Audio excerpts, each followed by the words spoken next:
eu glorifico ao nome do Senhor, porque nós temos a certeza que não estamos sozinhos aqui nesta noite. Ele está cuidando de nós. Ele está zelando pela nossa vida. Ele está trabalhando em favor da minha e da sua vida. Se tem uma coisa que mexe no trono de Deus, é quando um povo como este se reúne em seu nome para adorá-lo, para bendizê-lo, para exaltá-lo, para prestar a devida adoração que ele merece. Isso faz o céu mover em favor da igreja dele nesta terra. Tenha certeza que você não saiu do seu lar em vão. Tenha certeza que ele está cuidando de tudo por você. Nesta oportunidade, eu quero deixar alguns versículos da Bíblia. Evangelho de Jesus Cristo, segundo escreveu João. É um texto conhecido de cor e salteado por toda a igreja. Capítulo 4 do Evangelho de João. Os versículos 22 e os versículos 23 e o 24. Que nos diz assim: vós adorais o que não sabeis, nós adoramos o que sabemos, porque a salvação vem dos judeus. Versículo 23, mas a hora vem, e agora é, em que os verdadeiros adoradores adorarão ao Pai em espírito e em verdade, porque o Pai procura a tais que assim o adorem. Versículo 24, Deus é espírito, e importa que os adoradores o adorem em espírito e em verdade. Meus queridos, amados irmãos, ouvintes e praticantes da Bíblia Sagrada, o texto a qual nós acabamos de tomar como base para esta rápida palavra, nos está trazendo a história, ou uma das histórias mais conhecidas dentro da Bíblia. Está trazendo a história a respeito de um encontro que uma certa mulher teve com a pessoa de Jesus. Vamos relembrar o cenário. Jesus estava voltando de uma viagem e era necessário passar por dentro de Samaria para ganhar tempo, para economizar na caminhada. Mas o que me chama mais atenção é que quando Jesus esteve nesta terra, nenhum dos seus passos foram sem um propósito, foram sem um motivo. Toda a caminhada de Jesus nesta terra gerou um propósito, gerou um milagre, gerou um socorro. E quando nós começamos a analisar a passagem de Jesus dentro de Samaria, nós vamos ver que a cultura não permitia. Nós vamos ver que alguns impedimentos impediam que um judeu ou que Jesus passasse ali dentro, porque todos nós sabemos que os samaritanos não se davam com os judeus. Mas Jesus, ele aparece para quebrar o protocolo. Jesus, ele aparece no cenário para quebrar a barreira da cultura e para trazer a misericórdia. Jesus, ele aparece no cenário para quebrar a inimizade que havia entre os povos, entre as nações, e demonstra o seu amor. Quando nós olhamos esta passagem, nós vamos ver que Jesus parece que ele já esquematiza tudinho, porque Jesus manda os discípulos ir comprar comida e fica sozinho no poço. Aí quem aparece? A mulher pecadora.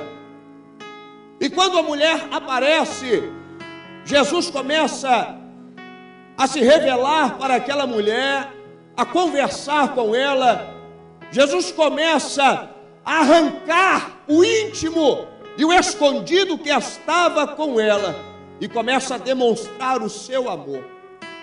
Mas o que me chama mais atenção nesta passagem é que ela começa a se justificar para Jesus. Ô irmão, pior coisa é alguém querer se justificar diante daquele que tudo sabe, que tudo conhece, que tudo pode e que tudo faz. Quando aquela mulher começa a justificar, Jesus começa a conversar com ela e trazer à memória que a salvação vem dos judeus. Aí a mulher tenta arrumar um motivo para dizer que a adoração era em Samaria. Aí Jesus diz não. Jesus conta o segredo para esta mulher. Não, a adoração não é em Samaria. A adoração não é em Israel. A adoração não é em lugar nenhum, a não ser no nosso coração, no nosso interior e na vida de todo aquele que acredita e serve a um Deus vivo. Preste atenção. Quando a Bíblia fala que esta mulher se declara para Jesus, ele conta um segredo.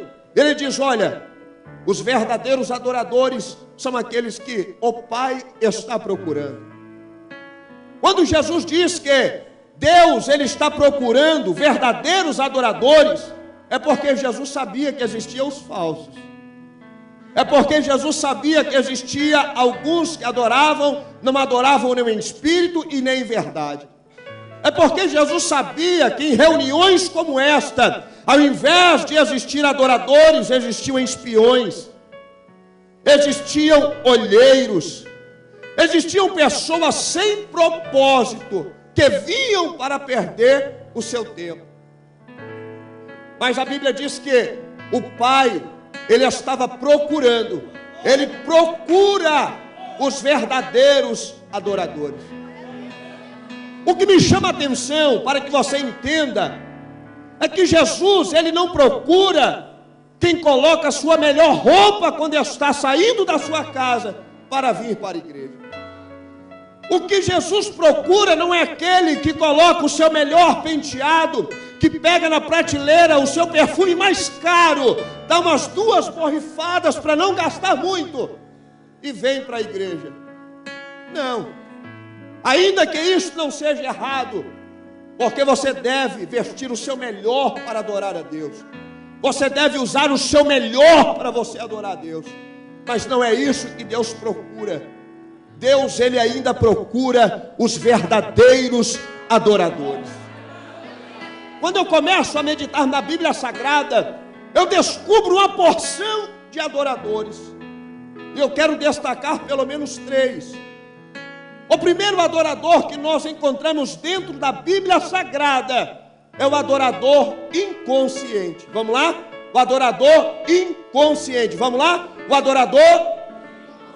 adorador, só para você não dormir, o adorador, sabe qual é o adorador inconsciente? Quando eu começo a meditar na Bíblia Sagrada, eu descubro que o verdadeiro adorador, ou adorador inconsciente, é o adorador tipo Tomé. Presta atenção. Você lembra quem é Tomé? A Bíblia Sagrada diz que Tomé, ele andou com Jesus. Tomé, ele viveu com Jesus. Tomé, ele viu os milagres que Jesus realizou. Mas Tomé vivia duvidando do poder que estava sobre a vida de Jesus. Quando eu começo a meditar na Bíblia, eu vejo que este era um adorador inconsciente. Porque ele sempre estava no lugar certo. Ele sempre estava com a pessoa certa, mas a incredulidade não saía da sua mente e do seu coração. Adorador inconsciente são aqueles que vêm para uma vigília como esta, vê Deus falar, vê Deus tocar, vê Deus agir, vê a presença de Deus manifestar, mas quando ele sai da porta para fora, a sua mente cocheia em 2 pensamentos e ele fica, será que foi Deus? Será que aquilo era Deus mesmo que estava fazendo? O primeiro tipo de adorador é o adorador inconsciente. O segundo adorador que eu encontro na Bíblia Sagrada é o adorador consciente.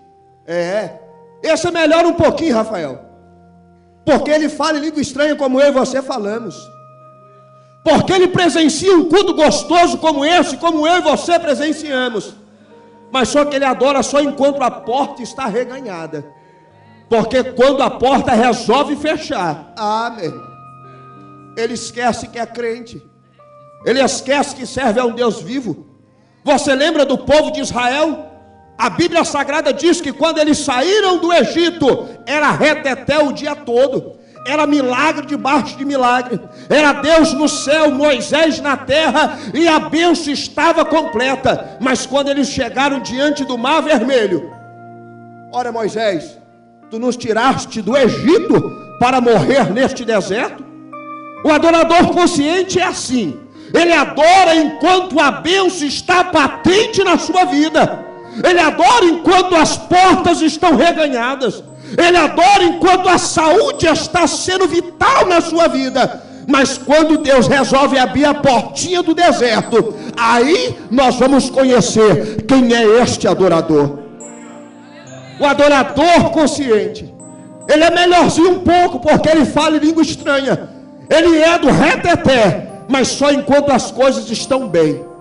Mas o adorador que eu fico maravilhado, e o adorador que Deus ainda procura nos dias de hoje, não é o adorador inconsciente, não é o adorador consciente, mas é o verdadeiro adorador. O verdadeiro adorador, sabe mais ou menos como ele é? É como o Abacuque. O adorador, ou o verdadeiro adorador, é como o Abacuque. Você conhece Abacuque?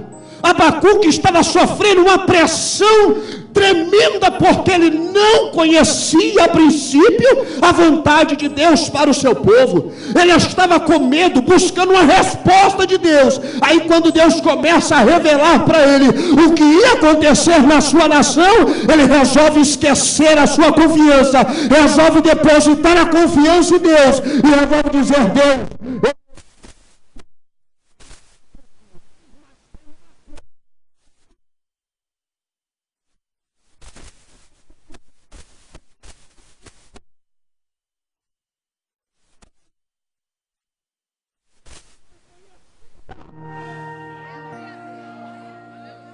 verdadeiro adorador, irmão, ele não se contenta só com esta vigília nesta noite, mas amanhã ele acorda com fome e sede de Deus, porque ele é o verdadeiro adorador e ele tem fome de Deus.